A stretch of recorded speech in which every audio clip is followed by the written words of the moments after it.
जय श्री राधे। श्री हरिवंश राधा वल्लभ लाल की जय। हरिवंश महाप्रभु की जय। परम पूज्य गुरुदेव महाराज की जय। श्री चैतन्य महाप्रभु की जय। श्री चैतन्य चरितावली की जय। बहुत बहुत स्वागत है सभी का। आइए सुनते हैं बड़ा प्यारा अध्याय भक्त वृंद और गौर हरि। पर इसे शुरू करने से पहले एक बार हरि नाम गा लेते हैं। मेरे साथ साथ आप भी गाइए। हरे कृष्ण कृष्ण कृष्ण हरे हरे, हरे राम राम राम हरे हरे, हरे कृष्णा राधे राधे। तो शुरू करते हैं प्यारा सा अध्याय भक्त वृंद और गौर हरि। महाप्रभु का वैराग्य दिनों दिन बढ़ता ही जाता था। उधर विरोधियों के भाव भी महाप्रभु के प्रति अधिकाधिक उत्तेजनापूर्ण होते जाते थे। दुष्ट प्रकृति के कुछ पुरुष प्रभु के ऊपर प्रहार करने का सुयोग ढूंढने लगे। महाप्रभु ने जब ये बातें सुनी और उनके हृदय में उन भाइयों के प्रति महान दया आई। वे सोचने लगे, ये इतने भूले हुए जीव किस प्रकार रास्ते पर आ सकेंगे? इनके उद्धार का उपाय क्या है? ये लोग किस भांति श्री हरि की शरण में आ सकेंगे? एक दिन महाप्रभु भक्तों के सहित गंगा स्नान के निमित्त जा रहे थे।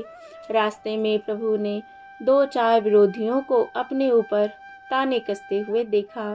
तब आप हंसते हुए कहने लगे, पिप्पली के टुकड़े इसलिए किए थे कि उससे कफ की निवृत्ति हो, किंतु उसका प्रभाव उल्टा ही हुआ। उससे कफ की निवृत्ति ना होकर और अधिक बढ़ने ही लगा। इतना कहकर प्रभु फिर जोरों के साथ हंसने लगे। भक्तों में से किसी ने भी इस गूढ़ वचन का रहस्य नहीं समझा। केवल नित्यानंद जी प्रभु की मनोदशा देखकर ताड़ गए कि जरूर प्रभु हम सबको छोड़कर कहीं अन्यत्र जाने की बात सोच रहे हैं। इसीलिए उन्होंने एकांत में प्रभु से पूछा, प्रभु आप हमसे अपने मन की कोई बात नहीं छिपाते। आजकल आपकी दशा कुछ विचित्र सी हो रही है। हम जानना चाहते हैं इसका कारण क्या है। नित्यानंद जी की बात सुनकर गदगद कंठ से प्रभु कहने लगे, श्रीपाद तुमसे छिपाव ही क्या है? तुम तो मेरे बाहर चलने वाले प्राण ही हो। मैं अपने मन की दशा तुमसे छिपा नहीं सकता। मुझे कहने में दुख हो रहा है। अब मेरा मन यहाँ नहीं लग रहा। मैं अब अपने अधीन नहीं हूँ। जीवों का दुख अब मुझसे देखा नहीं जाता। मैं जीवों के कल्याण के निमित्त अपने सभी संसारी सुखों का परित्याग करूँगा। मेरा मन अब गृहस्थ में नहीं लगता। अब मैं परिव्राजक धर्म का पालन करूँगा। जो लोग मेरी उत्तरोत्तर बढ़ती हुई कीर्ति से डाह करने लगते हैं, जो मुझे भक्तों के सहित आनंद विहार करते देखकर जलते हैं, जो मेरी भक्तों के द्वारा की हुई पूजा को देखकर मन ही मन में द्वेष करते हैं, वे जब मुझे मूंड मुंडाकर घर घर भिक्षा के टुकड़े मांगते देखेंगे तो उन्हें अपने बुरे भावों के लिए पश्चाताप होगा। उसी पश्चाताप के कारण वे कल्याण पथ के पथिक बन सकेंगे। इन मेरे घुंघराले काले काले बालों ने ही लोगों के विद्वेषपूर्ण हृदय को शुभित बना रखा है।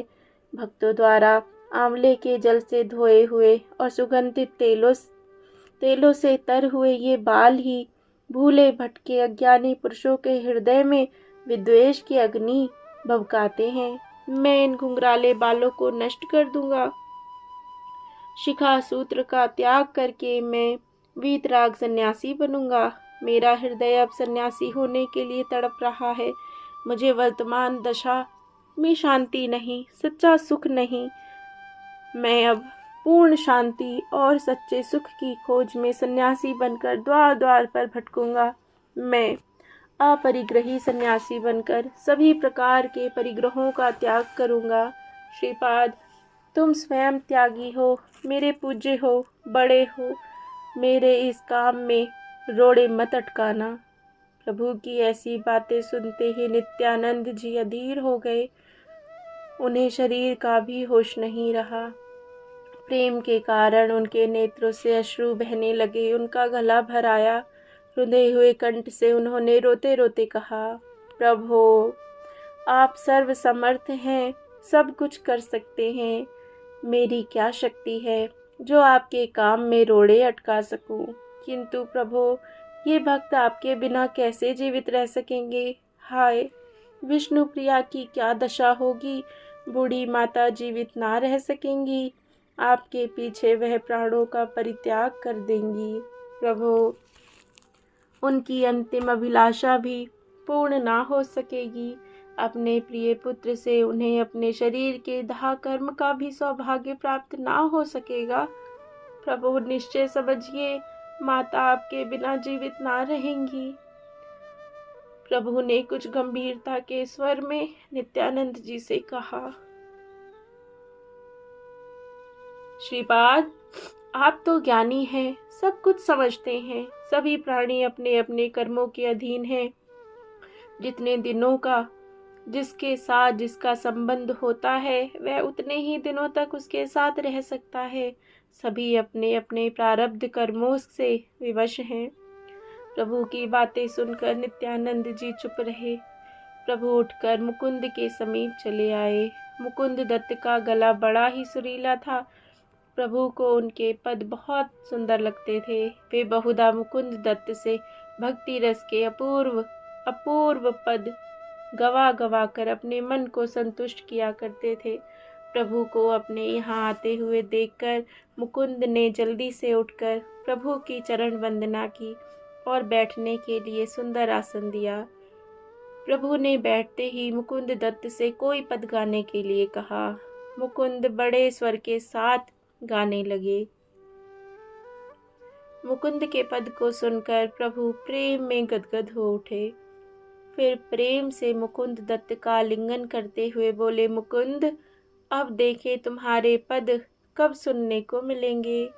आश्चर्यचकित होकर संभ्रम के सहित मुकुंद कहने लगे, क्यों क्यों प्रभु, मैं तो आपका सेवक हूँ। जब भी आज्ञा होगी तभी गाऊंगा। आंखों में आंसू भरे प्रभु ने कहा, मुकुंद, अब हम इस नवद्वीप को त्याग देंगे, सिर मुंडा लेंगे, काशाय वस्त्र धारण करेंगे, द्वार द्वार से टुकड़े मांगकर अपनी भूख को शांत करेंगे और नगर के बाहर सूने मकानों में, टूटी कुटियाओं में तथा देवताओं के स्थानों में निवास करेंगे। अब हम गृह त्यागी वैरागी बनेंगे। मानो मुकुंद के ऊपर वज्राघात हुआ हो। उस हृदय को बेधने वाली बात को सुनते ही मुकुंद मूर्छित से हो गए। उनका शरीर पसीने से तर हो गया।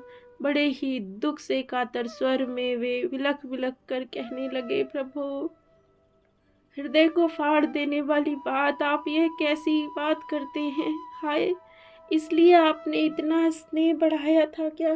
नाथ, यदि ऐसा ही करना था तो हम लोगों को इस प्रकार आलिंगन करके, पास में बैठा के, प्रेम से भोजन करा के, एकांत में रहस्य की बातें कर करके इस तरह से अपने प्रेम पाश में क्यों बांधा? हे हमारे जीवन के एकमात्र आधार, आपके बिना हम नवद्वीप में किसके बनकर रहेंगे? हमें कौन प्रेम की बातें सुनावेगा? हमें कौन संकीर्तन की पद्धति सिखावेगा? हम सबको कौन भगवान नाम का पाठ पढ़ावेगा? प्रभु, आपके कमल मुख के बिना देखे हम जीवित ना रह सकेंगे। यह आपने क्या निश्चय किया है? हे हमारे जीवन दाता, हमारे ऊपर दया करो। प्रभु ने रोते हुए मुकुंद को गले से लगाया। अपने कोमल करों से उसके गरम गरम आंसुओं को पूछते हुए कहने लगी, मुकुंद, तुम इतने अधीर मत हो। तुम्हारे रुदन को देखकर हमारा हृदय फटा जाता है। हम तुमसे कभी पृथक ना होंगे। तुम सदा सदा हमारे हृदय में ही रहोगे। मुकुंद को इस प्रकार समझाकर प्रभु गदाधर के समीप आए। महाभागवत गदाधर ने प्रभु को इस प्रकार असमय में आते हुए देखकर कुछ आश्चर्य सा प्रकट किया और जल्दी से प्रभु की चरण वंदना करके उन्हें बैठने के लिए आसन दिया। आज ये प्रभु की ऐसी दशा देखकर कुछ भयभीत से हो गए। उन्होंने आज तक प्रभु की ऐसी आकृति कभी नहीं देखी थी। उस समय की प्रभु की चेष्टा में दृढ़ता थी, ममता थी, वेदना थी और त्याग वैराग्य उपरती और जाने क्या क्या भव्य भावनाएं भरी हुई थी। गदाधर कुछ भी ना बोल सके। तब प्रभु आपसे आप कहने लगे, गदाधर, तुम मैं एक बहुत ही दुखपूर्ण बात सुनाने आया हूँ। बुरा मत मानना। क्यों? बुरा मानोगे ना? बुरा तो नहीं मानोगे? मानो। गदाधर के ऊपर यह दूसरा प्रहार हुआ। वे उसी भांति चुप बैठे रहे। प्रभु की इस बात का भी उन्होंने कुछ उत्तर नहीं दिया। तब प्रभु कहने लगे, मैं अब तुम लोगों से पृथक हो जाऊंगा। अब मैं इन संसारी भोगों का परित्याग कर दूंगा और यति धर्म का पालन करूंगा। गदाधर तो मानो काठ की मूर्ति बन गए। प्रभु की इस बात को सुनकर भी वे उसी तरह मौन बैठे रहे। इतना अवश्य है कि उनका चेतना शून्य शरीर पीछे की दीवार की ओर स्वयं लुढ़क पड़ा। प्रभु समीप ही बैठे थे। थोड़ी ही देर में गदाधर का सर प्रभु के चरणों में लौटने लगा। उनके दोनों नेत्रों से दो जल की धाराएं निकलकर प्रभु के पाद पद्मों को प्रक्षालित कर रही थी। उन गरम गरम अश्रुओं के जल से प्रभु के शीतल कोमल चरणों में एक प्रकार की और अधिक ठंडक सी पड़ने लगी। उन्होंने गदाधर के सिर को बलपूर्वक उठाकर अपनी गोदी में रखा और उनके आंसू पोंछते हुए कहने लगे, गदाधर, तुम इतने अधीर होगे तो भला मैं अपने धर्म को कैसे निभा सकूंगा? मैं सब कुछ देख सकता हूँ, किंतु तुम्हें इस प्रकार बिलखता हुआ नहीं देख सकता। मैं केवल महान प्रेम की उपलब्धि करने के ही निमित्त ऐसा निश्चय किया है। यदि तुम मेरे इस शुभ संकल्प में इस प्रकार विघ्न उपस्थित करोगे तो मैं कभी भी उस काम को ना कर सकूंगा। तुम्हें दुखी छोड़कर मैं शाश्वत सुख को भी नहीं चाहता। क्या कहते हो? बोलते क्यों नहीं? रुंधे हुए कंठ से बड़े कष्ट के साथ लड़खड़ाती हुई वाणी में गदाधर ने कहा, प्रभु, मैं कह क्या सकता हूँ? आपकी इच्छा के विरुद्ध कहने की किसकी सामर्थ्य है?